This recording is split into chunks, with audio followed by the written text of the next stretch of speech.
Hey guys, this is another video. This is gonna be last video about Gmail users, where I'm gonna talk about some other important function of calendars and and scheduling events, and then some behavioral tips and do's and don'ts with the Gmail. So let's go to Gmail client. So there is a most of your scheduling will be from your calendar. So click on your calendar, open the calendar in your mobile or your desktop. Um, Say welcome. That's okay because it's a new email. Uh, all right. So here you go. So you today is the 10th. I'm gonna schedule event for tomorrow morning, right? At 10 a.m. to 11 a.m. So you need to just select. You have to just press and select, and then leave it. And then it says it opens up your this box, right? Um, and now you say, what is the event name? Meeting Krish, right? And then you want a reminder or say event or it's a task. You can say whatever you want. The task means you want to do by yourself. Reminder means you want to be remembering something for doing something with someone. Event means another, like you want to really have a meeting where you will have many options to do things, right? So let me go. Uh, I clicked on more options. I click on more options. So let's go back. So if you click on more option, you'll get detail like this. So you can say, this is the date. I want to select a timing. You can select that. You can select time zones also. I have set my Chicago time zone. So that's it. It will auto detect anyways. You don't worry. If it is gonna be repetition, so you can say all day or repeat. How you want to repeat? Daily, weekly on Friday, weekly, monthly on second Friday, annually, or you want to have it every weekday, right? Or you can just say customs, right? So you can say repeat every week, what day, on or after this much date. That's your choice how you want to do. So you should use these functions for creating effective your calendar, right? You can add a Zoom meeting or a Google conference call. That's your. You can add a location, not much. This is very important. Notification. So you want 30 minutes before notification or an hour before. And I say, I always use two notification, 30 minutes before, then another 10 minutes before, because 30 minutes before I may forget that. So 10 minutes before I may remember it. You can add three, that's your choice, 2 minutes before. So with the current Zoom endemic, you may forget things, right? So that's your choice.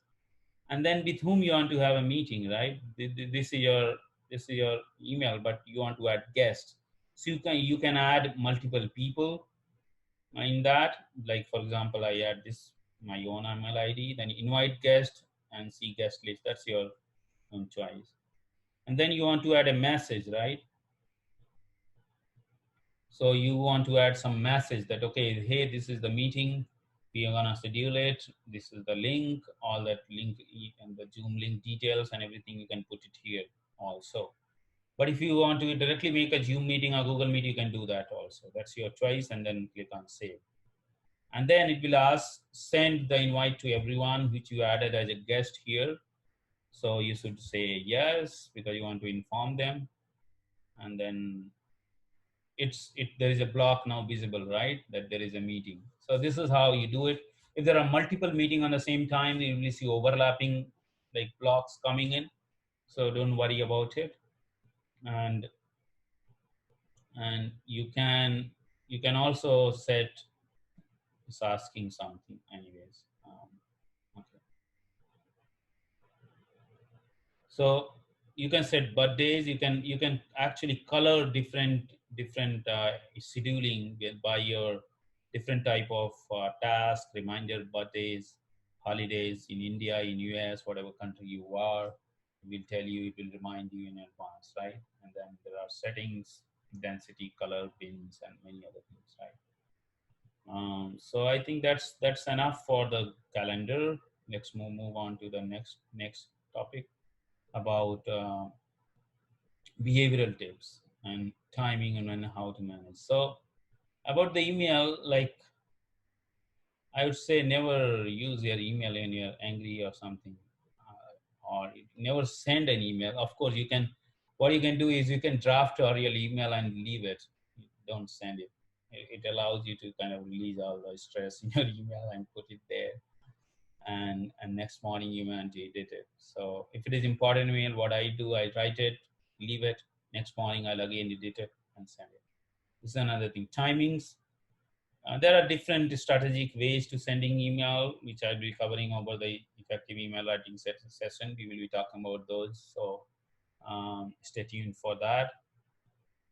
Uh, you should always. I mean, there is one important thing I wanted to talk about, which I haven't listed in the outline, is sometimes out of like following up attitude, like students add tracker. There are tracker comes which tracks that whether person has seen an email or not. So it will give you like WhatsApp, you get double click blue, right?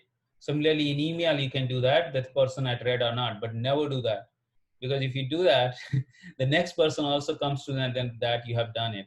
So that means you don't trust the next person you are sending an email, and you lose the trust.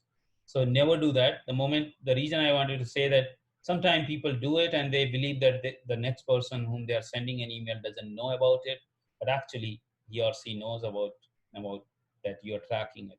So never do that. Never ever do that. It's very offensive, and you're gonna lose your relationship and trust. So that was another behavioral thing about Gmail. And like in general, you should always log out of your Gmail if you're using at different places, in browsers or anywhere. It's also advisable that you should log out from your own device also. I don't do it, but many people do practice that. It's a good practice out of privacy that you should log out your Gmail in case of any phishing spam happens, right? You should change your password of your Gmail every 6 months. It's must, uh, because sometimes you don't know it could be hacked. So it's better to change your password every 6 months.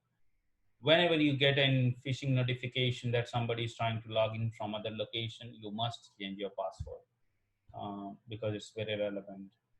That somebody, it's very, there is a chance that your Gmail might get hacked. So don't ignore those uh, notifications from Google.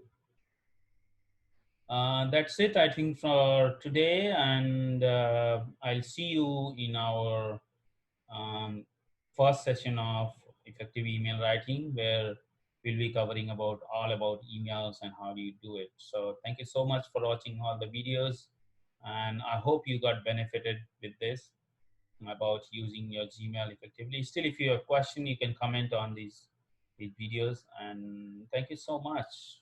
Looking forward to you in session 1 of effective email writing. Have a great day. Bye bye.